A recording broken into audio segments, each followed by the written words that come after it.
마라나타. 지난 주일날 아침 인사한 인사 내용이 뭔지 아세요? 그 인사를 한번 인사해 보셔요. 원래 정신줄 놓고 사는 게 그래서 세상적인 거는 막 굉장히 귀하게 막 안 잊어버리는데, 근데 원래 뭐 그 너무 다 기억을 다 해도 목사가 또 불안하긴 해요. 지난 주일 우리 서로 나눈 인사가 그냥 예사로운 인사가 아니었어요. 지금 주시는 그 말씀 중에 한 레마였는데, 보이지 않는 것을 보이는 것처럼 자세히 보시는 여러분 되시라고 축복해 주자고 하셨어요. 한 번만 더 합시다. 계속 또 우리가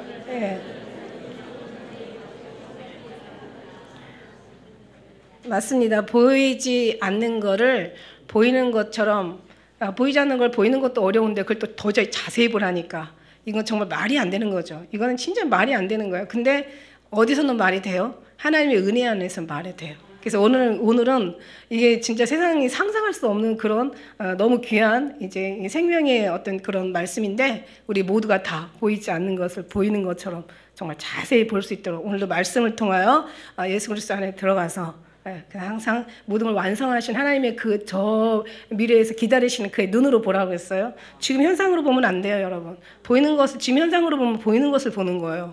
보이지 않는 주님이 모든 걸 맞춰놓으신 주님의 입장에서 주님의 눈으로 모든 걸 이루시고 마치시고 끝내시고 완성하시고 다 이뤘다 얘기하셨잖아.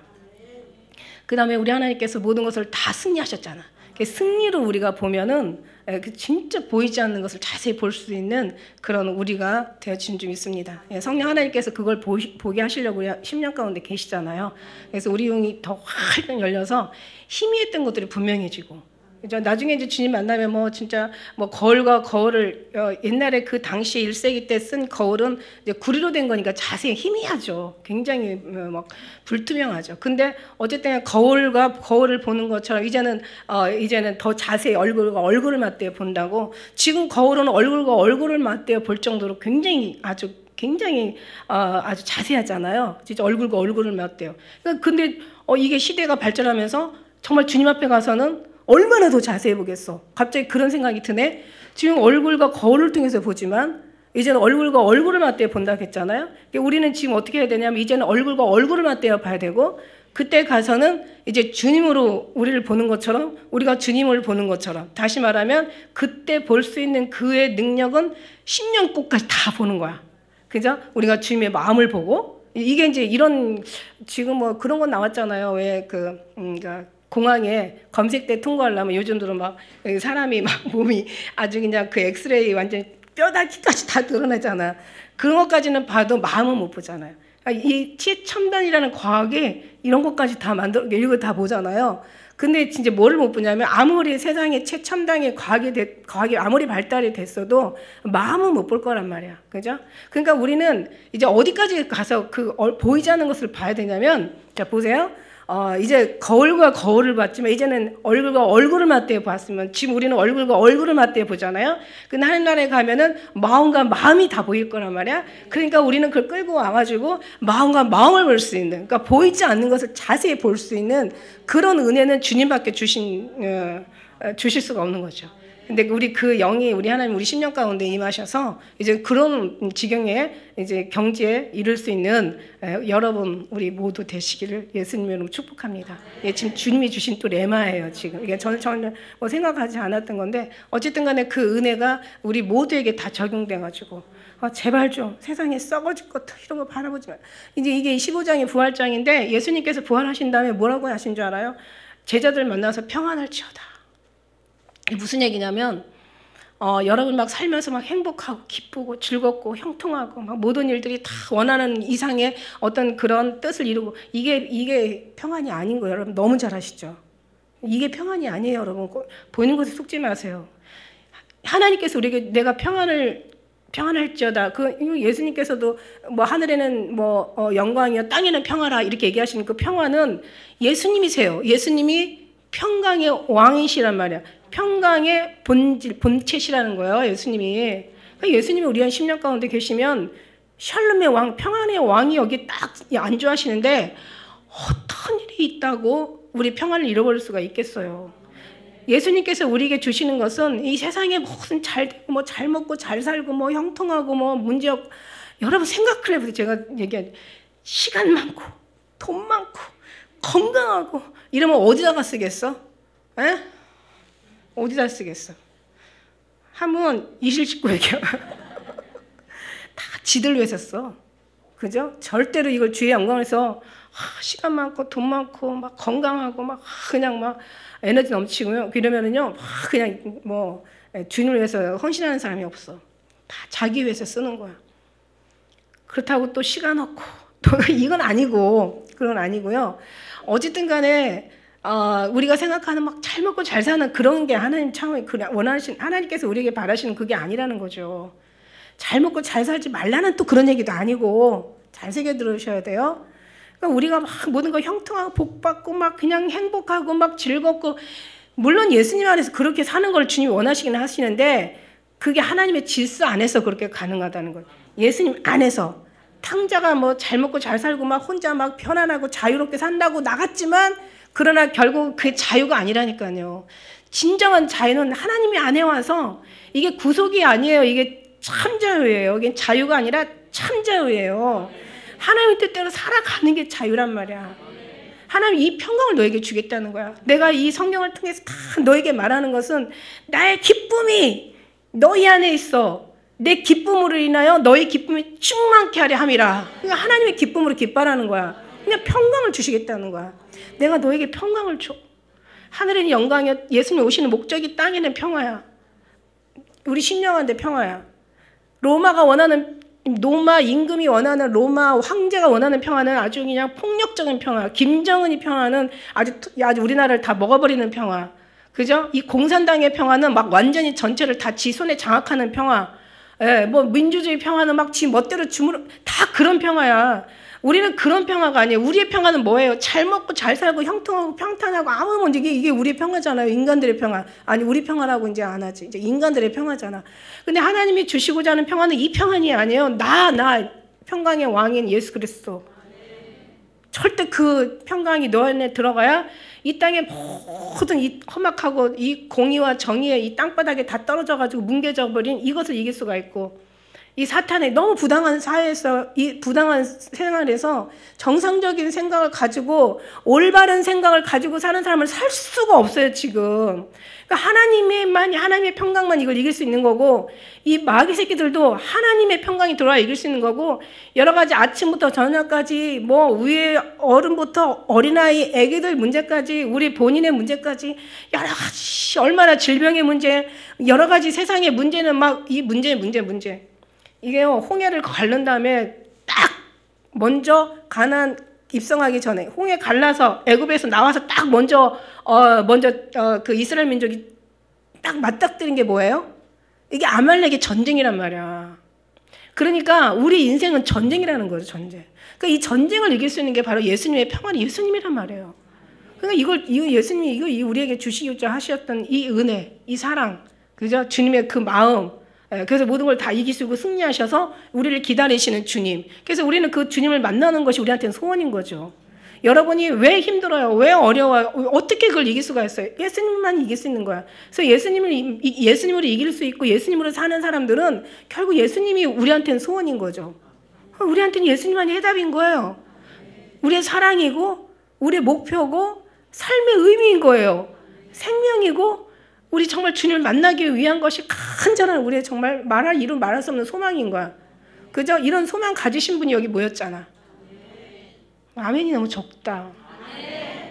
더 적어. 이거 가지고 안 돼요. 정말 우리 예수님이 소망 되시기를, 한번 앞뒤로 옆으로 인사 한번 하세요. 예수님만이 소망 되시기를, 예수님만이 진정한 소망 되시기를 축복합니다. 이게 하나님의, 그러니까 이 교회라는 게요, 교회가 이제 그 헬라어로 에클레시아는 뭐냐면 어떤 의미가 있냐면 뭐뭐로부터 불러내다예요. 그러니까는 우리 하나님이 우리를 이 죽음에서부터 불러낸 거야. 사망에서 불러내고, 저주에서 불러내고, 죄에서 불러내고, 우리의 모든 슬픔과 탄식과 인간의 어떤 그런 하나님과 반대되는 모든 곳에서 우리를 불러내신 거예요. 그래서 불러내셔가지고 이제 우리 하나님께서 우리를 선택하셔서 우리를 구원하시는 거잖아요. 그러니까 구원받을 수 있는 유일한 길은 예수밖에 주신 적이 없다라고 얘기하셨어요. 그러니까 그 예수님을 믿는데 그냥 시시하게 믿지 말라는 거야. 성경이 뭐라고 했어요? 강령이고 선지자라고 말씀하시면서 말씀하신 첫째 계명이 목숨을 다해 주님 하나님을 사랑하라는 얘기야. 그래서 우리는 이 땅의 삶은 부업이고 여러분이 아무리 본업이라고 몸부림치는 그 모든 거 가장 중요하다고 생각하는, 가장 귀하다고 생각하는 것이 어떻게 보면 내려놓지 못하는 그게 우상이란 말이야. 여러분이 그렇게 귀하게 생각하고 소중하게 생각하고 그것이 그렇게 우상처럼 정말 없으면 안 되는 것처럼 자기의 필요, 인생의 삶의 의미라고 생각하는 그런 모든 것들도 하나님 앞에서 뚜껑 확 열어보니까 그게 다 아주 징그럽고 소름 끼치고 나를 하나님의 상황에, 하나님의 그 관계에서 사랑에서 끊어뜨리고, 그죠? 그게 이번에 우리가 밝혀지잖아요. 하나님께서 모세를 통하여 애굽의 모든 그 우상들을 하나하나 벗겨내는데 보니까 아주 악취가 나고 아주 징글징글 넌덜머리가 나고 끔찍하기가 이루 말할 수 없고 고통과 괴로움이여 죽음이여, 이거는 정말 그러니까 우리가 생각하는 그런 거, 그런 좋다고 생각하는 그것 자체가 그 보이는 것에 거기에만 우리가 보이면 안 돼. 거기 보이지 않는 그 부분을 보면은 하나님과 나보다 더 사랑한 자는 내게 합당하지 않다라고 얘기하신 것처럼 그 모든 것 자체가 우상이라는 거야. 아니 정말 바로의 그 10가지 재앙, 그 우상만 우상이 아니에요. 우리가 내려놓지 못하는 그것도 끔찍한 우상이란 말이에요. 지금은 너무 좋죠. 괜찮죠. 이거 없으면 안 된다고. 아파트? 돈? 뭐 권세? 명예? 인기? 이런 것들이 나중에는 하나님 앞에 가지고 뭐라고 그랬어요? 세상이나 세상인 것들을 사랑하지 마라. 여기는 하나님 사랑이 있지 않다. 인생의 자랑, 육신의 안목과 정욕의 다 하나님을 따라온 것이 아니라 다 세상을 따라온 거야. 세상을 따라왔다는 건 세상의 영을 따라왔다는 거거든요. 세상의 임금이 뭐야? 여러분 이 사상을 어떻게 바꿔줘야 돼? 내가 바꿀 수 있어요? 못 바꿔요. 제가 아무리 여기서 피를 토하고 얘기해도 못 바꿔요. 그럼 여러분은 바꿀 수 있어요? 여러분 못 바꿔요. 여러분이 그거는 죽어도 못 바꾸는 문제거든요. 그러니까 누구만 바꿀 수 있어요? 사람이 할 수 없는 것을 하나님이 하신다고 그랬어. 그러니까 생각이 바뀌어지고 이 마음에서 이런 것들이 다 내려놔지고 다 벗겨지고 아주 뿌리까지 산산이 다 부서지고 다 쪼개지고 나중에 지가 그렇게 귀하다는 것 때문에 지가 죽으면 안 되거든. 지가 그렇게 소중하다고 생각하는 것 때문에 지가 망하면 안 되거든요. 그렇다고 뭐 이걸 싹 버려서 뭐 어떻게 하라는 그런 얘기가 아니라 중요한 건 뭐냐면 이걸 버리고 안 버리고는 누가 하신다? 주님이 하시니까 주님이 오셔야 된다는 거예요. 우리 10년 가운데. 그래서 오직 다른 거 필요 없어. 2가지도 너무 힘들어. 너무 복잡해. 2가지 너무 어려워. 못해. 한 가지만 하세요. 한 가지. 오직 마음을 다하고 뜻을 다하고 성품을 주 하나님을 사랑하라. 그 사랑만이 우리 10년 가운데서 정말 아주 그냥 이게 불타온다. 이게 사랑이 불탄다면 있잖아요. 왜 연애하는 사람들 서로 불타면 아무것도 눈에 안 보이잖아. 그 사랑만 보이는 것처럼 우리가 예수님의 사랑 속에서 이렇게 불탄다면 뭐가 보이겠어요? 주님만 보이는 거지. 나머지는 다 부분적인 것들. 이게 온전한 건데. 그죠? 온전한 것에 여러분이 여러분만큼 뭐 설교가 다 필요 없어. 그거랑 그거. 그 은혜로. 그래서 그런 데서 하나님께서 불러내셔서 이제 하나님께서 우리를 통해 이 안에다가 이제 지금까지는 육체에 살았어. 지금까지는 썩어질 것이고 욕된 것이고 지금까지는 정말 언젠가는 옷에 낡아서 불에 타 없어질 것들이고 다 정말 없어질 것이지만 이제 하나님께 영원한 생명을 우리 주시고 이제 그 생명으로 훈련시켜 주시는 거예요. 이제 머리부터 발끝까지 그냥 이제 어디서부터 발목만 와도 안 돼. 발목만 마당만 왔다 갔다 하는 발목 신앙 안 돼. 무릎 신앙 안 돼. 무릎 꿇고 기도하는 신앙이에요. 이거 대단한 신앙이에요. 허리 신앙, 겸손한 신앙이에요. 이게 하늘에 하나님의 생명수가 흘러서 무릎을 적시고 허리를 적시고 뭐 목을 적시고 이제 머리 창이라기 덮는데 이제는 다 덮어버려야 돼. 우리를 완전히 덮어가지고 사상이 싹 바뀌어가지고 이제는 우선순위 최고 가장 먼저 머리 되시는 예수님 앞에 우리가 정말 모든 마음과 뜻 정성을 다해. 하나님 이게 이제 네 신앙이 있는지도 때로는 시험도 하시더란 말이에요. 그러니까 우리가 하나님 이래서 이제 온전한 신앙에 이룰 수 있는 그 모든 세월이라는 게 이게 헛것이 아니에요. 이 모든 여기 보면은 이 얼마나 귀한 이 은혜예요. 그죠? 이걸 위해서 목숨을 버렸잖아요. 막 순교했잖아요. 절개를 가지고 아주 그냥 뭐 정말 얼마나 생각을 해봐요. 그 끔찍한 고문과 그 끔찍한 아주 그 매맞음과 그 말할 수 없고 이루 감당할 수 없는 그런 여러 가지 그 학대를 어떻게 견뎠겠어요? 처음에는 제자들도 다 도망갔다가 나중에 성령이 임하시면서 결국은 다 자기 이제 제자들이 사도 요한 빼고는 다 순교로 갔잖아. 제자들을 다 유다가 먼저 죽고 저주받아 죽었지. 그리고 제자들이 다 죽고 마지막 남은 요한, 사도 요한. 그때 어렸을 텐데 사도 요한만 어떻게 보면 자기 어떤 자연사로 갔다고 뭐 90세 이상을 살았다 그래요. 자기 그 같이 함께 했던 사람들이 다 제자들이 죽을 때 자기도 죽기를 얼마나 기도했나 몰라. 그 보면 역사서에 보면 그래요. 그렇게 기도를 했대요. 다 죽는데 나만 살아있는 게 어떨 때는 저주 같은 생각이 들어서. 그 마음 뭐 알지는 못하겠지만 그러나 하나님께서는 또 그에게도 주신 사명이 있어가지고 결국은 이제 그 사명을 다하고 갔지만 그렇게 많은 삶 속에서 그렇게 험악한 삶 속에서 이길 수 있었던 건 물론 성령의 도우심이었고 우리도 뭐 저도 그렇게 죽일 때 가면 너 그냥 그래 죽이려면 죽여라 막 이놈아 막 이러면서 내가 목숨이 한계가 있는 게 아쉽다 막 이렇게 말할 수 있는지는 모르겠어요. 이렇게 말할 수 있는 건 성령 하나님께서 가능하겠지만 저 육체로는 그럴 수 있는 자신이 없어요. 솔직히 말해서 입은 삐뚤어져도 말은 바로 해야지. 정말 못할 것 같아. 근데 성령 하나님 주시면 의의 분노가 막 이 몸에서 나오고 그럼 하나님께서 정말 우리를 가능할 수 있게 하지 않으실까라는 생각이에요. 그런데 생각을 해보세요. 아무 없던 신앙들이 갑자기 이렇게 변하겠냐고. 그렇게 끊임없이 기도하고 끊임없이 주님 앞에 구하고 끊임없이 저장해 놔가지고 끊임없이 이제 불을 붙일 수 있는 정도의 어떤 그런 기름을 다 채우고 나면 딱 불만 붙여도 그냥 확 그냥 주님의 영광을 위해서 아닌 것에 그냥 목숨을 내릴 수 있는 그런 신앙이 있지 않겠나 이런 거. 그리고 우리가 채워질 때 그죠? 뱀이 허물을 벗는데 뱀이 허물을 벗어야 산대요. 안 그러면 한 번씩 허물을 벗는데 그 허물을 벗지 못하면 죽는데. 근데 뱀이 허물을 벗을 때 조금이라도 상처가 있으면 그 허물을 못 벗는다요. 근데 그거 보면 참 어떻게 보면 우리의 완전한 신앙, 그죠? 그런 신앙이 하나님 앞에 요구되는 것 같아요. 그런 어떤 만물의 그 신성, 하나님 그 만물의 어떤 그런 메시지를 통하여서 우리도 정말, 그러니까 우리도 하나님 앞에 정말 막힘없는 혈관이 막히면 어딘가에서 이게 막혀버리면 큰일 나잖아요. 그러니까 우리의 신앙도 정말 주님과 형통하고 교통하고 같이 정말 주님과 함께 이렇게 이제 정말 잘 하나 될 수 있는 그런 삶으로 나가시기를 예수님은 축복합니다. 그만큼 교회는 우리 하나님 불러내신 사람들이 하나님 여러분 불러냈어요. 여러분이 온 게 아니에요. 여러분이 똑똑해서 여러분이 그냥 아주 기특해서 여기 온 게 아니라 주님이 불러내신 거예요. 에클레시아. 하나님 불러내셔서 어디 저주에서 불러냈어. 어디로 불러냈어요? 하늘 천국으로 이제 인도하시려고 불러낸 거예요. 우리 교회들이 하는 일이 너무너무 진짜 역할이 그래요. 그래서 우리가 이제 이런 모든 것들을 보다 보면 자세히 보이지 않는 것을 볼 수 있는 그런 은혜가 또 주어지게 됩니다. 지난주 줄거리를 보면 이제 사랑을 따라 구하라. 그때 당시에는 이제 이 성경이 정리가 되지 않은 상태, 1세기 때는 성경이 정리가 안 됐어요. 성경이 정리가 안 되고 이 성경이 잘 정리가 된 게 16세기인가 그렇다고 제가 들었거든요. 그러니까는 그 안에 있는 사람들은 어떻게 써요?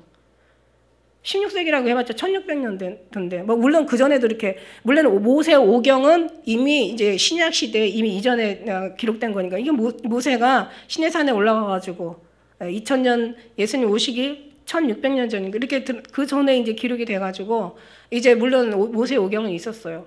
그렇지만 신약에 대해서는 없었어. 성경이 없는데 예수님께서 부활하시고 가시면서 내가 이제 가면 몇 날 못 돼요. 성령이 너에게 올 테니까 그때까지 머물러 기다리라고 얘기했어요. 근데 예수님께서 40일 제자들하고 같이 여기 앞에 보면은 15장에 우리가 보면 거기 축 나오잖아요. 그죠? 예수님께서 거기 이제 뭐 4절에 보니까 거기 장사 지냈다가 이제 사흘 만에 다시 살아나시고 게바에게 베드로에게 보이고 그다음에 12제자들에게 보이고 그다음에 500여 형제들에게 보이고 일시에 다 보이고 그다음에 심지어는 이제 자기 마지막 만삭 되지 못한 그러니까 8절에 보니까 그 7절에 야고보에게 보이고 이제 쭉 보이시다가 이제 몇 날이 못 되어 이제 성령이 임할 거라고 그 열흘 만에 이제 열흘 있죠. 오순절 다락방에. 그러니까 성경이 정리되지 않으니까 뭐를 믿어야 될지 모르는 거예요. 그러니까 사도 바울은 그냥 나를 본받은 자 되라 이렇게 계속 얘기한 거예요. 그러니까 사도 바울의 신앙이 너무 좋아가지고 나같이 되라 이런 거보다는 내가 지금 하는 대로 그냥 따라와라 이제 이거를 얘기하는 거였던 거고. 어쨌든 간에 성경이 없다 보니까 이제 사람들이 혼란스러웠죠. 그리고 오순절 예수님 가시고 다락방에 성령이 임한 다음부터 성령이 엄청 많이 임하는 거예요. 그때 당시부터 이제. 그러다 보니까 그냥 이제 막 사람들이 기도만 하면 성령이 임하는 거야. 조금만 해도. 근데 그러니까는 주로 누가 받아? 여자들이 좀 집요하잖아요. 아주 여자들하고 남자들하고 구조가 다르잖아. 그죠? 재질이 달라. 남자는 흙으로, 여자들은 뼈다귀로. 여러분 본차이나 알죠? 본차이나. 그 뼈다귀로 만든 제품이야. 떨어져도 안 깨져. 높은 데서 떨어져도요. 죽는 확률이 남자보다 여자가 훨씬 더 유익하대요. 남자가 더 빨리 죽는데. 남자는 그냥 진흙덩어리라 탁 떨어지면 박살이 나요. 뼈다귀는 잘 안 깨요. 그러니까 남자가 여자 건들면 안 돼. 근데 이제 어쨌든 간에 그 여종이나 남종에게 부어준다고 그때 당시에 여자들한테 엄청난 성령이 임한 거야. 임하다 보니까 어떻게 해요? 그냥 막 방언이 막 터지고 통변이 터지고 막 계시가 막 열리고 막 예언이 막 입에서 막 나오는 거야. 그런데 그냥 얼마나 사람들이 혼란스러운지 이게 창조의 질서, 하나님의 질서는 그죠? 이 교회의 질서는 우리 신앙의 질서라는 게 있거든요. 그런데 막 질서를 다 여기서 방언하고 통변하고 계시하고 예언하고 하니까 막 난리가 난 거야. 그래서 14장에 뭐라고 했어요? 두세 사람 이상으로 하지 말라. 그러니까 두세 사람이 넘었다는 얘기야. 방언 통변할 때 두세 사람 이상으로 하지 말고 또 하던 사람이 옆에서 또 하면 그냥 앞에 하던 사람 잠잠하고 다음 하는 사람 할 수 있게 하고. 그러니까 뭐 방언 통변 뭐 성령 춤에다가 막 이상한 막 뭐 랄랄라 샬라샬라 얼마나 정신이 없을게. 이게 교회가 이게 고린도 교회가 무너지게 생긴 거야. 뭐들 하도 질서대로 하고 차서를 따라 하고 순서 이렇게 질서대로 하라고 14장 40절에 모든 것을 적당히 하고 질서대로 하라는데 이게 적당히 갖고 질서가 없는 거야. 그리고 완전히 성령 받은 사람들이 막 무시하는 거야. 성령 받지 못한 사람. 막 상처를 주는 거야. 근데 이거는 어떤 신분의 상승이 아니라고 그랬어요. 성령을 받아서 뭔가 예언하고 계시하고 이게 근데 오늘날 성령 받은 사람, 은사 받은 사람들의 특징이 뭐냐면 무서워. 눈도 무섭고 말하는 것도 무섭고. 그러니까 기도하다 보면요, 마귀하고 싸우다 보면요, 좀 발음이 강한 건 어쩔 수 없어요. 이러면서 하다 보니까 어떤 때는 막 되게 발음이 되게 세요. 예. 근데 이제 뭐 말투가 좀 강하죠. 근데 이제 그러다 보면 그런 게 좀 있긴 있어. 그냥 이해하셔요. 그래도 기도 못하고 얌전한 사람보다 나아. 근데 이제 그런 거보다도 기도 열심히 하고 더 얌전하면 더 좋아. 이렇게 인격적이면. 이제 그런 상황에서 여자들 받아 교회가 막 완전히 혼란스럽고 막 아주 무질서하고 정신이 하나도 없고 막 아주 그냥 이게 분열이 가고 그죠? 이게 교회가 무너지게 생긴 거야 지금. 그러니까는 사도 바울이 딱 한마디로 일침을 가하는 거야. 여자들은 교회에서 잠잠하라 이렇게. 근데 사실 잠잠하라는 얘기가 아니라 적당히 하고 질서대로 하라는 얘기예요. 왜냐하면 헬라인이나 유대인이나 종이나 자유자나 여자나 남자나 하나님 그리스도 안에서는 다 하나라고 얘기했거든. 사도 바울이 이게 하나라고 얘기했어. 그러니까 하지 말라는 게 아니라 지금 당장 고린도 교회 질서 없는 너희들은 잠잠하라는 거야. 말하지 말라고 얘기하는 거야. 그러니까 일침을 가했어요. 근데 그러면 그때뿐만입니까? 지금은 아닙니까? 지금도 마찬가지예요. 예언 막 하고 막 꿈 많이 꾸고 환상 많이 보고 우리 장로님 요즘 환상을 얼마나 잘 보시는지 도대체 알아들을 수 없는 상상들 이렇게 많이 보시고 얘기를 하시는데 요즘 아주 영적 체험하는데요. 이제 어쨌든 그렇게 어떤 그런 것들이 질서가 있게 하라는 얘기야. 그렇지 않고 혼란을 주고 해답이 없는 말은 하지 말고 그리고 하나님이 꿈을 통해서 놀라게 하시고 이상을 통해 두렵게 하시는데 이 꿈과 이상은 하나님 나라의 영광을 위한 거야. 얘기했잖아요. 이 모든 것 방언이나 그 다음에 이 예언은 전부 뭐를 위해서? 교회의 덕을 세우기 위해서 하라. 이게 아주 여러 번 반복돼서 나오잖아요. 근데 그렇지 않고 막 그 하나님이 주신 영적인 걸 갖다 육으로 해석하고 차라리 육도 영으로 해석하고 영은 더 영으로 해석해야 되는 게 맞거든요. 근데 막 육을 갖다 자기 어떤 인생의 어떤 다 접목시켜가지고 자기의 어떤 삶의 예언으로 막 바뀌어버리고 그러니까 꿈보다 해몽이 좋다고 꿈하고 해몽이 이게 다르거든요. 이게 하나님의 말씀으로 정리가 딱 돼가지고 신앙이 하나님의 영광을 드러내고 교회의 덕을 세우고 더욱더 많은 사람을 기도하게 하고 주님께로 이끌고 돌이키게 하고 이런 영광을 사용해야 되는데 이게 그렇지가 않은 거예요. 그러니까 이제 이게 너무 무질서하니까 이제 하지 말라 이제 이렇게 얘기가 된 거죠. 네, 그래서 결국은 이제 그렇게 지난 줄거리 그렇게 얘기를 했어요. 그죠? 이제 주변에 보면 이제 또 우리가 또 정리를 잘 해놓았고요. 그래서 그렇게 해서 그러고 나서 이제 그러다 보니까 하나님께 이제 사도 바울이 36장 그러니까 14장 36절 이런 얘기했잖아. 뭐라고 얘기했어요? 은사는 누구에게서 나온 거다? 하나님께서 나온 거야. 근데 마치 네 것처럼 얘기하니까 이거는 정말 영적인 교만은 약이 없다. 이거는 정말 가르쳐줄 사람도 없다. 이게 안 되거든요. 그래서 영적인 교만. 차라리 율법적인 사람은 성령으로 거듭날 수 있는 한 번에 더 기회가 있지만 이게 영으로 와가지고 타락한 사람들은 더 이상 이제 거듭날 수 있는 기회가 없는 거야. 이거는 이제 하나님의 선하심을 맛보고 이제 타락한 자들은 약이 없어. 그래서 이걸 하나님의 은사는 하나님의 것이야. 너희들 것이 아니야. 그리고 뭐라고 했어요? 37절에 야, 너희가 신령한 자로 생각하냐? 차라리 아무것도 모르는 사람이 되라. 고린도 교회는 엄청 문제가 많아서 그래서 너희들한테 지금까지 말한 것들이 다 이 모든 것들이 다 정말 언어 하나하나 어느 거 하나도 이 사도 바울한테 지적받지 않는 게 없잖아요.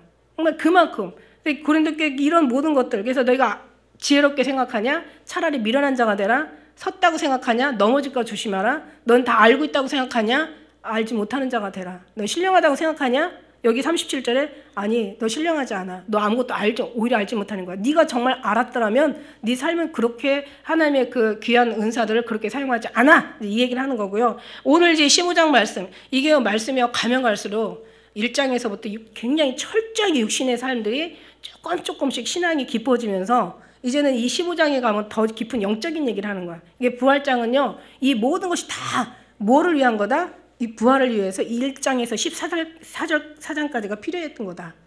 1장에서부터 14장까지 지금 공부 잘하는 사람들은 15장 지금 무슨 얘기하는지 알아요. 여기서 뭐라고 얘기냐면 자 너희가 만일 나의 전한 그 말을 굳게 지키고 지금까지 한 말 14장까지 한 얘기들 서로 뭐 나는 아볼로게다 처음에 이게 완전히 이게 초신앙이 초자들이야. 나는 아볼로 나는 뭐 게바 나는 뭐 그리스도 나는 바울 어쩌고 저쩌고 하지만 야 사람이 나뉘었냐?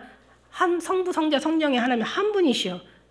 한 분 하나님이셔. 하나님을 섬기는 거지. 왜 사람을 섬겨? 이렇게, 그러니까 첫째 어린아이 신앙부터 시작해가지고 젖먹는 신앙이 조금씩 이제 지적을 계속 당하면서 나중에는 이제 처음에는 아주 그 어떤 눈에 보이는 것들, 인간적인 가장 기본적인 것들, 그 다음에 조금 더 들어와서 혼적인 것들, 이제 지금 마지막에 여기서는 영적인 것들, 16장이면 끝나잖아요, 이거. 그래서 이제 이 15장에 지금 영적인 것들 부분까지 지금 끌고서 들어온 거예요. 그러면서 지금까지 내가 14장까지 얘기한 너희 지적한 모든 것들, 내가 전한 그 말, 1장, 2장, 내가 너에게 전한 그 복음이죠. 1장의 1절에서 지금 11절까지가 복음에 대한 얘기를 계속하고 있거든요. 너희로 알게 하노니 이는 너희가 받은 것이 이제 내가 너에게 전한 거잖아요. 받은 것이요 그 가운데 선 것이라. 자, 지금까지 전한 것들을 잘 전해서 2절에 뭐라고 얘기했냐면 너희가 만일 나의 전한 그 복음을 지금까지 14장까지 얘기한 너희를 굳게 지키고 헛되이 믿지 아니했다면 지금 내가 얘기한 것을 새기고 네가 그것이 정말 이해가 가고 깨달아지고 그 말씀대로 너희가 어떤 그 말씀이 그러니까 순종이 되고 마음에서 그냥 뭔가 이해가 되고 순종이 되고 깨달아지는 거예요. 아이 종교천하 깨닫지 못한 자는 멸망하는 짐승이라고 얘기했잖아. 그러니까 지금 이 말씀들이 지금 깨달아지는 거예요. 지금 성경은 없으니까 일단 이제 사도 바울이 얘기한 그 말씀이 어떻게 보면 지금 이게 11권, 12권이 다 지금 사도 바울의 지금 서신 이게 성경 신약 아닙니까? 그러니까 내가 지금까지 말한 것을 굳게 지키고 헛되이 믿지 아니하였으면 이런 말이면 너희가 구원을 얻을 것이야. 이거야. 1절에서 14절까지가 내 이 말씀이 믿어지고 이해가 가고 깨달아지고 순종이 되고 그 말씀이 정말 이 마음에 감동 감화가 돼서 그 말씀대로 너희가 그 말씀을 굳게 잡고 그걸 믿고 나간 다음에 너희도 구원을 얻을 것이야. 이렇게 얘기하는 거야. 그러니까 얼마나 고린도 교회가 정신이 없었는지 이제 알아지는 거죠. 내가 이제 굳게 지키라는 거예요. 헛되이 믿지 말라는 거예요. 내가 받은 것을 먼저 너에게 다 전했다는 거죠. 고린도 교회에게 너에게 전했어. 그러나 성경대로 지금 사도 바울은 그냥 어디에 근거하고 있다? 자기가 이제 물론 이제 성경을 여기 신약에 많은 부분을 장식한 사람이지만 자기도 이미 성경대로 이 성경대로 그리스도께서 우리 죄를 위하여 죽으시고 이게 그 선지자들의 얘기잖아요. 선지자 예수님께서 처녀의 몸에서 또 아들을 낳고 그 다음에 그 아들이 이제 우리를 위해서 그대로 이 성경대로잖아요. 그래서 3절에도 성경대로 4절에도 성경대로 그대로 선지자들이 예언한 그 예언대로. 그래서 예수님도 얘기하시잖아. 그 40일 동안 광야로 가셔서 금식하실 때 그 사단하고 싸울 때 성경에 뭐라고 기록되어 있느냐잖아. 기록된 대로 성경에 기록되었으되 기록하였거니와 기록하였나니. 그래서 기록하신 그대로 가는 거죠. 사도 바울도 그걸 벗어나지 않죠. 그렇다면 우리도 성경을 벗어나면 안 되는 거지. 예수님 말씀인데. 변형돼서도 안 되잖아. 그래서 누구든지 내 말을 빼고 가르치는 자는 하나님께서 거기에 생명체에서 빼버린다고 그랬어. 그러나 내 말에다 누군가를 더하고 가르치면 하나님께서 재앙을 더하신다. 그러니까 이게 좀 빼도 안 되고 더해도 안 되고 그대로 해야 되는 거예요. 가지 말래도 가면 안 되고 가래도 안 가면 안 되는 거야. 무슨 얘기인지 알죠? 하나님이 보냈으면 가야 되는 거고 보내지 않았으면 가지 말아야 되는 거야. 보내지 않았는데 가도 안 되고 보냈는데 안 가도 안 되는 거지. 하나님 요나같이. 그렇죠? 그러니까는 성경대로 하면 되는 거야.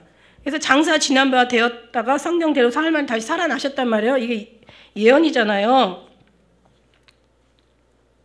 하나님께서 모든 걸 말씀하시고 지금 다 이루신 상태고. 그래서 이것들을 어떻게 해요? 게바에게, 12제자에게, 500형제에게, 야고보에게, 그 다음에 모든 사도들에게 다 보였어.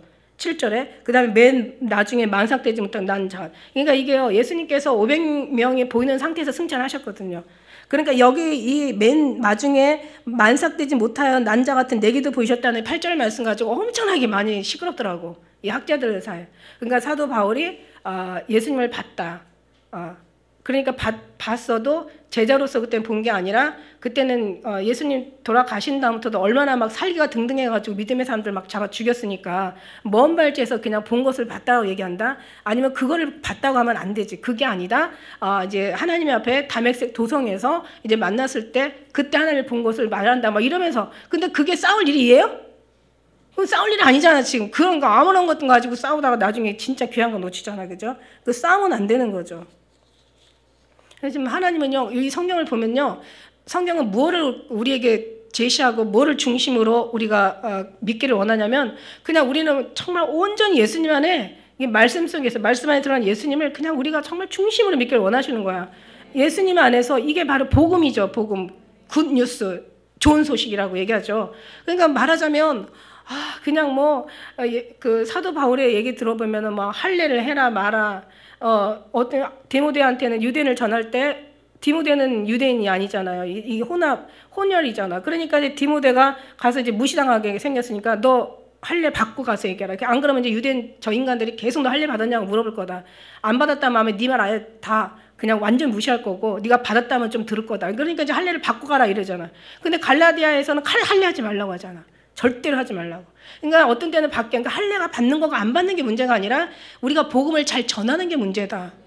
여종이고 남종이 문제가 아니라 우리가 누군가를 통해서 우리가 정말 신앙을 잘 유대인이나 헬라인이 문제가 아니야. 이스라엘이라도 하나님을 버리면은 이거는 다 죽음을 능치 못하는 거고 면치 못하는 거고 그러나 정말 할례자가 아닐지라도 무할례자하고 유대인이 아닌 이방인일지라도 예수를 믿으면 이건 예수 그리스도 안에 다 동일한 하나님의 시민이라는 얘기예요.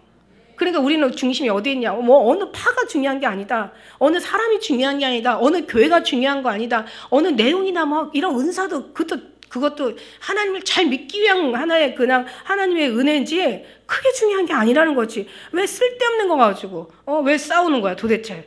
쓸데없는 거 싸운다는 건 아직 하나님을 잘 모른다는 거야. 그죠? 뭐 신학이 어떻고 뭐 철학이 어떻고 그런 게 왜 중요한 거야 그런 게. 아니 베드로가 배웠고 안 배웠고 뭐 베드로 전서 전후는 베드로가 쓴 게 아니다.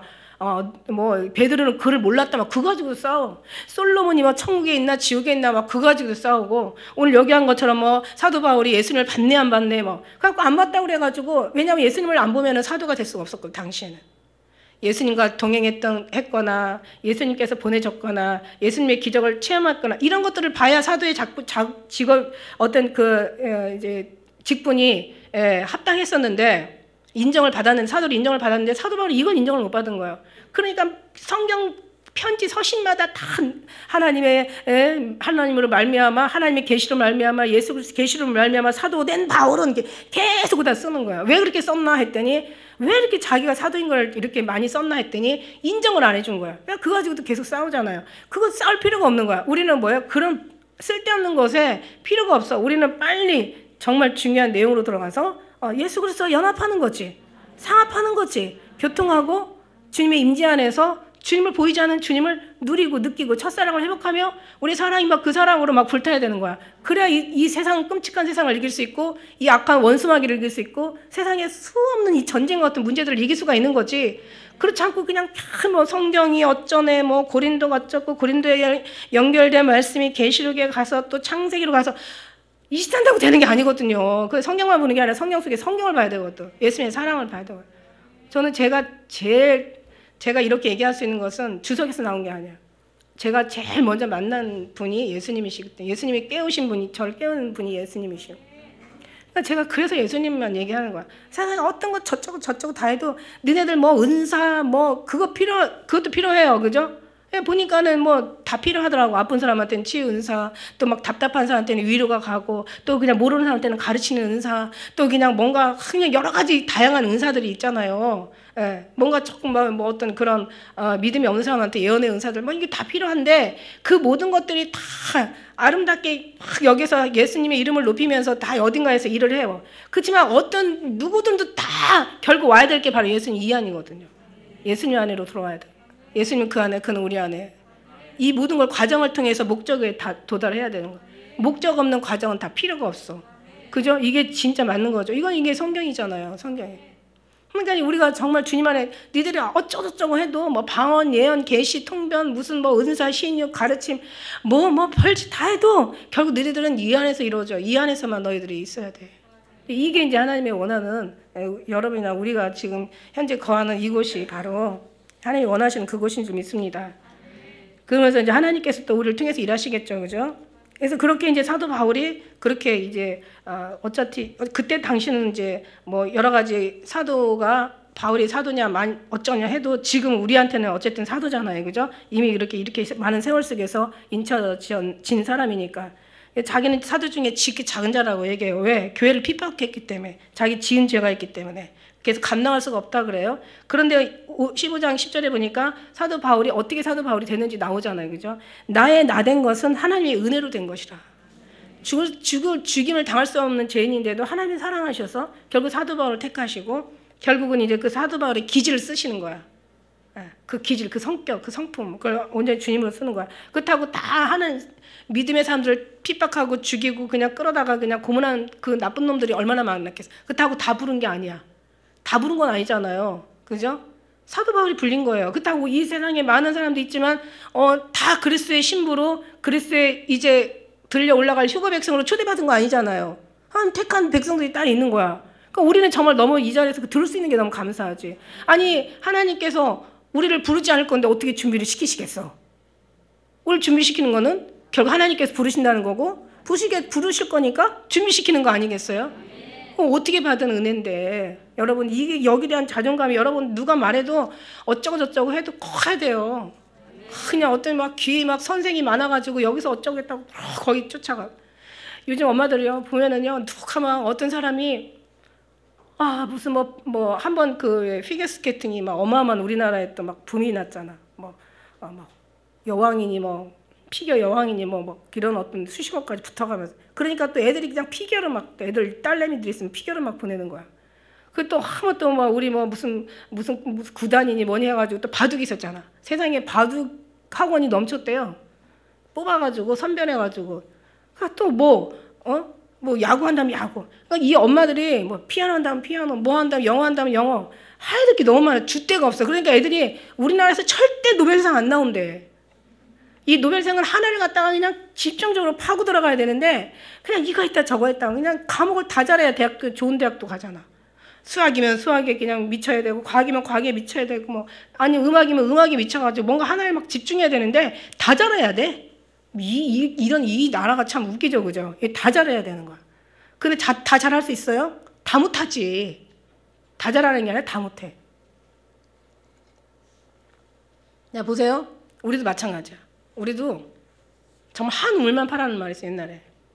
우리도 정말 오직 주님 앞에 집중해야 되는 거지. 막 그냥 물론 주님만 집중하면 하나님 필요할 때라서 우리는 다 잘할 수가 있는 거죠. 근데 하나를 집중 못하면 다 못할 수가 있는 거고. 근데 이제 나된 것은 하나님의 은혜로 된 것이야. 주님이 내게 주신 그의 은혜가 헛되지 않냐고. 내가 모든 사도보다 더 많이 수고했어. 왜냐하면 이제 하나님이 주신 은혜로 많이 수고하게 하신 거죠. 내가 아니거든. 내가 열심히 수고했지만 내가 아니야. 내를 열심히 하게 한 주님이신 거죠. 오직 나의 함께 하신 하나님의 은혜로라. 그러니까 주님의 은혜가 우리 안에, 주님이 지금은 이제 마지막 때 하나님께서 모든 사람을 다 은혜를 주신 거지 사실은. 하나님 바로의 마음을 강팍하게 하신 게 아니라고 했어요. 그죠? 강팍한 바로 마음을 돕지 않았다고 얘기했어요. 하나님께서는 그렇다면 하나님이 비를 내리실 때 믿음의 사람들한테만 내리고 믿지 않은 사람들은 내리지 말아야지. 해가 뜰 때 믿음의 사람들한테는 해가 뜨게 보이고 믿지 않은 사람들은 해가 안 보이게 해. 근데 하나님께서는 모두 공평하게 다 주셨어요. 공평하신 하나님, 의로우신 하나님, 완전하신 하나님, 예, 전능하신 하나님 다 주셨어. 근데 어떻게 우리도 마찬가지 다 예수님 십자가는 인류를 위해서 지신 거야. 그런데 강팍한 사람들은 도울 수가 없는 거야. 아무리 전능하신 하나님이라도 믿지 않는 사람 구원할 수 없는 것이 이게 하나님의 창조 질서거든요. 이게 하나님의 믿음의 법이거든요. 하나님도 법에 충실하셔야 되거든요. 하나님이 만들어놨지만 하나님이 충실하지 않으면 하나님이니까 그냥 무조건 나 믿는 사람들은 다 내 편에 서 다 구원받아. 그리고 안 믿는 분들은 다 저 지옥불에 들어가. 이렇게 안 하셨잖아요. 전능하신 하나님이라도 독생자 예수님을 내어주실 수밖에 없는 하나님의 질서에 예수 그리스도를 말미암아 구원을 한다는 하나님의 질서에 하나님도 열심히 충실하게 하나님도 그 질서에 임하셨잖아요. 그러니까 우리가 뭐라고 하나님도 질서를 임하셨는데 우리가 그 질서를 파괴할 수가 있는 거야. 미친 거 아니면은 그거 무조건 그냥 구호만 외친다고 되는 게 아니라는 거죠. 절대로 하나님의 질서대로 가야지 그게 하나님 거기서 역사가 일어난다는 거죠. 이게 하나님의 은혜예요, 은혜. 그렇게 질서대로 우리를 데려가는 거. 이게 나된 것은 내가 아니에요. 사도 바울의 고백처럼 내가 아니에요. 오직 나와 함께 하신 하나님의 은혜라는 거야. 죽을 수밖에 없는 죄인을 죽이지 않으시고 이렇게 하나님께서 살려서 살 길을 주시고 뿐만 아니라 이렇게 전파하게 하며 그러므로 내가 저희나 이와 같이 전파하며 너희도 이와 같이 믿었느니라. 이게 지금 고린도 교회한테 지금 얘기하는 거예요. 여기 12절에서 우리가 이제 19절까지 읽었잖아요. 부활이 없다 하는 이제 이 사두개인들. 그리스도께서 죽은 자 가운데 다시 살았. 근데 어떤 인간들이 이게요. 참 여러분 누구를 만나느냐에 따라서 어떤 선생을 만나느냐에 따라서 또 어떤 의사를 만나느냐에 따라서 죽을 수 있는 사람도 살 수가 있어. 근데 의사 잘못 만나면 충분하게 살 수 있는데도 죽어. 이거는 정말 꼭 굳이 경험할 필요는 없어. 그죠? 이 경험은 끔찍한 경험이야. 그죠? 이거 안 돼. 경험하면 안 돼. 선생도 마찬가지예요. 사람이 일생이다. 부모는 어떻게 태어나다 보니까 그냥 선택권이 아니잖아요. 그죠? 그냥 태어나다 보니까 어떻게 보면 진짜 괜찮은 부모에 태어나고, 그러니까 진짜 정말 형편없는 부모한테 태어났어. 근데 이게 끝난다면 공평한 게 아니잖아. 그렇다면은 괜찮은 부모한테 태어났으면 끝까지 잘 돼야 되잖아. 그리고 잘못된 부모 밑에 태어났으면 끝까지 잘못돼야 되잖아. 그게 원래 이 세상에 그런 거잖아요. 근데 하나님은 공평하신 하나님이기 때문에 잘못된 데서 태어나서도 잘 될 수도 있고, 잘된 데서 태어나도 잘못될 수도 있는 거야. 그러니까 이게 공평한 하나님의 뜻은 우리가 모른다는 거죠. 하나님이 이제 하시는 건데 우리의 모든 삶 속에서도 그게 다 적용이 되는 거야. 그죠? 그래서 여기 우리 이제 누구를 만나냐에 따라서 우리가 다르다는 얘기 한 것처럼 이제 여기에서 이제 어떤 신앙을 가진 사람을 만나냐에 따라서 정말 죽을 수밖에 없는 사람이 살 수도 있으니까 하나님이 이제 붙이시는 거지만 물론 그러나 얼마든지 신앙이 괜찮은 사람이 또 잘못 만나가지고 나쁠 수도 있어. 그러니까 이 사람이라는 게 주위에 누가 있느냐가 참 어떻게 보면 굉장히 중요하다는 것을 우리는 좀 살다 보니까 굉장히 중요하구나라는 것이 생각이 돼요. 근데 보니까 여기에서 이제 이 12절에 나오는 이 부활이 없다고 하는 사람들, 이 사람들이 누구냐면 어디서 이런 영향이 왔냐면 사두개인. 여러분 왜 사두개인들하고 바리새인하고 싸우잖아. 예수님께서 그걸 아시고 사도 바울도 그거 알죠. 그러면서 부활이 없다고 하는 사두개인. 그 다음에 누가복음 20장 27절에 부활이 없다 주장하는 사두개인 중 어떤 이들이 와서 이상한 사람들이 사두개인인 정도면 제사장이거든. 사두개인이 제사장이에요. 그러면 이 사두개인이 그 헤롯 성전에서 예루살렘에서 이제 그 제사를 드리는 사람들이었거든. 근데 이게 사두개인들이 제사장인데 원래는 성경적으로 이제 성경의 질서대로 하면은 레위인을 데려다가 제사장을 시켜야 되는데 이때 당시에는 이스라엘을 점령한 사람들이 유대인을 점령한 사람들이 로마였잖아요. 그러니까 로마 총독이 사두개인을 임명한 거예요. 제사장을 임명한 거예요. 그러니까 전혀 레위인이 아닌 엉뚱한 사람을 데려다가 자기들의 마음에 맞는 자기들의 어떤 뭔가 자기 수하에서 놀아날 수 있는 사람들을 데려다가 사두개인을 제사장을 삼은 거야. 그러니까 그 제사장이 드려지는 그런 제사가 거룩하게 드려야 될 제사가 거룩하지가 않는 거죠. 얼마나 무질서하고 얼마나 정말 악하고 얼마나 폐역했겠어요. 그러니까 예수님이 가서 막 다 때려 엎을 수밖에 없는 상황이었다고. 근데 이 제사장들이 그 여러 가지 제사를 통해서 얼마나 많은 노고를 취해서 중간에서 그냥 여러 가지 그 사이드를 통해서 아주 야비하고 아주 가증스럽게 그 이익을 통해서 이제 뭔가 이제 납품했죠. 위에 정권하고 뭔가 싸바싸바 하면서 이제 이러면서 진짜 제사 드려야 될 거룩한 제사가 다 망쳐진 거야. 지금 생각하면 지금보다도 그때가 더 타락했던 것 같아. 그죠? 그 얘기 속에 이렇게 그런 내용들을 이렇게 쭉 역사서 보다 보면 야, 지금보다 그때가 더 타락했네. 제사장이 아닌 사람이, 그러니까 말하자면 지금 목사가 아닌 사람이 교회에서 목사, 나 은혜 받았어, 다 이리 와. 막 그러면서 막 이제 이러면은 얼마나 정말 진짜 목사들이 개탄을 하면 탄식하겠어요. 진짜 목사. 목사랑 다 아니고 진짜인지 가짜인지는 하나님만이 아시는 거고. 어쨌든 이런 사람들, 그 갈라디아에서 할례 때문에 막 혼란스러웠던 것은 무슨 이유였어요? 예루살렘에 있던 사람들이 와가지고. 그러니까 예루살렘에서 왔으니까 본부에서 왔으니까 믿었던 거예요. 근데 너네 할례 안 하면 안 된다. 예수 믿어. 복음 믿어. 예수님 믿는 거 좋지만 할례 하고 믿어. 그러니까 이게 이 사람들이 생각할 땐 틀린 말이 아니거든요. 이거는 역사 대대로 내려온 아주 그냥 모세 때부터, 아니 아브라함 시대 때부터 할례는 아브라함도 할례 받고 자식 낳잖아요. 할례 받고 자식 나니까는 약속의 자녀가 됐지 이삭이. 아브라함이 할례 안 받고 난 이스마엘은 버려졌잖아요. 이게 너무 중요한 거야. 그러니까 창조 때부터 나왔던 이 할례고 이게 역사 대대 아주 살쑥 뼈쑥 골수까지 박힌 이 할례를 어떻게 안 받을 수가 있어. 이거를 안 받는다는 거는 이거 엄청난, 이거는 말이 안 되는 거예요. 그러니까 막 그런 거 제시해가면서 할례 받고 네가 예수 믿으라고 믿지 말라는 얘기가 아니야. 그러니까 거기서 어마어마한 다툼이 일어난 거죠. 그러니까 사도 바울은 고집해가지고 절대 아니다, 할례 받지 마라. 할례가 중요한 게 아니다. 그거보다, 왜냐면 할례를 안 받으면 할례 자리에 누가 들어가야 되거든요? 예수님이 들어가셔야 되니까. 할례보다 더 귀하신 분이 예수님이니까 예수님을 드러내기 위한 거예요. 그러면서 이제 그런 것처럼, 그러니까 다 정말 모든 것이 다 주님을 위한 건데, 여기서도 이 사두개인들도 마찬가지. 이 사두개인들이 영향을 이 고린도 교회에다 분명히 미쳤을 거란 말이에요. 그러면서 이 사람들은 그런 사람들이 아니에요. 그래서 사두개인들은 부활을 안 믿지. 부활을 믿으면 지들부터 먼저 죽어야 되니까. 지들이 하는 짓거리들은 자신이 너무 잘 알잖아. 그러니까 자기들은 부활을 안 믿는 거예요. 바리새인들은 부활을 믿었던 거예요. 그러니까 이제 부활이 없다 하느냐, 만일 죽은 자의 부활이 없으면 그리스도가 다시 살지 못하였으리라. 자, 부활이 없으면 그리스도께서 살지 못해. 그러면 그리스도께서 살지 못했으면 죽은 자들도 살지 못하는 거야. 근데 신기하죠. 여기는 죽은 자들이 먼저 나왔어요.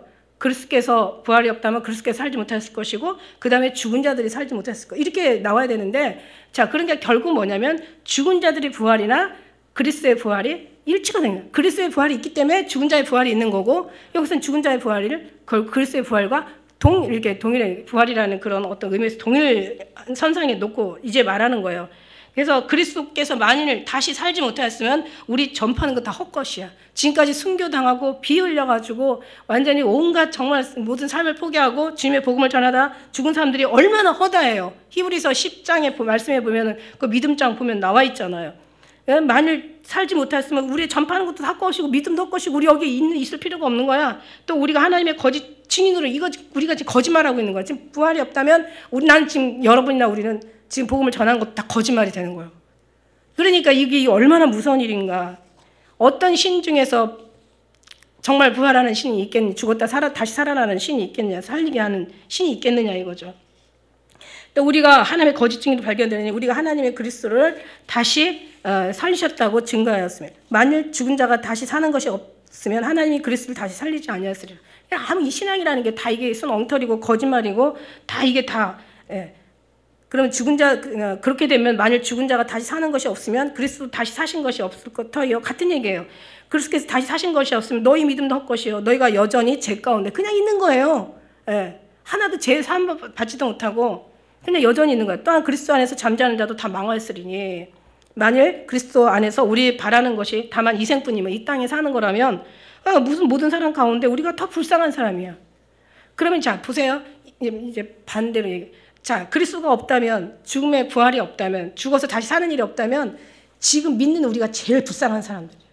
그거를 제일 선두에 우선으로 두고 사는 우리가 제일 한심한 사람들이야. 그러니까 저 밖에 있는 사람들 그러잖아. 아니 좋은 날에 말이야, 이 포근하게 꽃 피고 완전히 그냥 이쁜 새들이 제잘거리고 이 공기도 맑고 요즘 좀 공기 요즘 며칠 맑더라고. 미쳤어. 왜 교회 가서 시간들을 더 비하고 오는 거야? 정신 나간 거 아니야? 이렇게 정신 나간 사람이 됐다 이거죠. 그런데 그죠?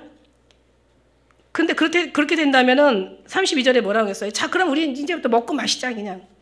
근데 다시 말해서 만일에 죽어서 천국 있고 다시 사는 것이 있고 부활이 존재하고 다시 사는 것이 존재하고요. 그리고 우리가 저 천국에 정말 천국이 있어서 그 천국을 간다면 가장 불쌍한 사람이 아니라 가장 축복된 사람이다. 우리가 믿잖아요. 근데 저는요 어떻게 생각하냐면 자 이럴 수가 있어요. 그러니까 진짜 죽는지 물론 저는 이제 목격을 했으니까 지옥 누가 있다고 해도 인정을 하든 말하든 누가 뭐 믿든 안 믿든 다 상관없어. 그 사람하고 전혀 상관없어. 나는 봤으니까 보고 믿는 게 좀 복은 없지만 여러분 안 보고 믿었으니까 저보다 좀 낫긴 하겠지만 근데 중요한 건 뭐냐면 인정을 하든 말든 있어요. 근데 저는 만일에 이제 그 모르는 사람 입장에서 한번 대봤어. 모르고 여러분 입장에서 안 보고 믿는 사람들. 그런데 이 신앙이라는 게 얼마나 우리에게 유료가 되고 힘이 돼요. 자, 그러면 이런 거지. 죽어서 가봐야 되고 아직은 믿을 수가 없어. 그렇다면 우리는 이 땅에서 일단은 믿잖아요, 우리가. 그죠? 믿는데 그 믿음이라는 게 이 삶 속에서 적용을 시켰을 때 정말 얼마나 위로가 되고 힘이 되고 있잖아. 어렵다가도 참 주님 계시잖아. 그러면 어려우면 그 가슴 무거웠던 게 싹 녹아버리잖아요. 힘들다가도 예수님 계시잖아. 예수님 살아계시잖아. 그러면 그냥 마음이 어떻게 해요? 막 편하잖아. 예수님 막 힘이 막 생기잖아. 예수님 얘기하고 찬양만 들어도요. 갑자기 탁 다운됐던 그 어떤 심령이 지금 같아서는 진짜 더 이제 적응을 받는 거지. 그죠? 더 막 이게 힘이 내. 그러니까 막 찬송가를 그냥 진짜 찬송가 말씀을 계속 들어놔야 돼. 왜냐면 인간이라 잠깐 우리가 연약하다 보니까 이걸 잃어버릴 때도 있어요. 가끔 깜빡할 때 그냥 어떤 힘든 상황만 보이면 그것만 계속 파고 들어가면서 힘든 게 더 힘들어지는 경우가 있어. 그럴 때 그냥 찬송가가 탁 틀려지면은 뭐 두려워 마라 내가 너와 함께함이라 놀라지 말라 나는 너의 하나님이 됨이라 뭐 굳세게 하리라 뭐 반드시 내가 너를 축복하리라 이런 말씀들이 어떤 때는 뭐 약한 자로 강하게 뭐 여러 가지 어떤 찬양의 어떤 가사들이 막 힘을 주잖아요. 절망하지 않게 하잖아요. 절망에서 일어나게 하잖아요. 그러니까 물론 죽어서 가는 것도 너무 좋지만 천국이라는 건 제가 언젠가 말씀드린 저도 이제 본 내용인데 사후에 대한 성경에서 사후에 대한 어떤 그런 기록은 10%래. 그리고 이 땅에서 승리할 수 있는 그 기록들이 90%라는 거죠. 자, 그러면 천국에 죽었다가 천국 간다. 그래서 오직 그 천국만 바라보고 사는 신앙은 10% 신앙밖에 안 된다는 거지. 90%는 여기에서 주님을 믿고 위로를 받고 힘을 얻고 새 생명 또 얻고 또 달마다 절망에서 또 소망으로 바뀌어지고 슬픔에서 기쁨으로 바뀌어지고 그냥 이런 어떤 아픔에서도 하나님의 위로가 느껴지고 이게 이 신앙생활이 너무 좋잖아요. 그죠? 아니 그냥 가봤더니 없어. 할 수 없어. 그래도 이 땅에서는 그렇게 위로를 받았어. 그런데 없겠냐는 거지. 저는 이제 목격했으니까 정의는 일도 없다고 생각을 안 하거든요. 근데 정말 아무리 힘이 들어도 그런 우리가 그 기본적인 믿음은 다 우리 속에 이미 하나님께서 깔아놓으신 줄 믿습니다. 그래서 그런 신앙이 더욱더 발전해야 되는 거지. 그래서 결국 만일 19절 말씀에 만일 그리스도 안에서 우리가 바라는 것이 다만 인생뿐이면 모든 사람 가운데 우리가 가장 불쌍한 사람이다. 그러면 다시 반면에서 만일에 우리 주님께서 저 세상에 우리 주님이 우리를 기다리고 있다면 이 모든 것을 다 이기고 승리한 우리가 가장 축복된 사람이다. 이렇게 얘기할 수가 있는 거예요. 그러면서 이제 20절에 이제 그 잠자는 자들 첫 열매에 대해서 얘기 나왔는데 여기가 지금 시간이 많이 갔네요. 제가 이게 원래요 엄청 많죠. 58절까지 있나요? 이게 거의가 그죠? 58절까지 있어. 엄청 많아. 이거 오늘 다 못 끝내요. 이거 너무 중요한 거예요. 왜냐면 영적인 거거든요.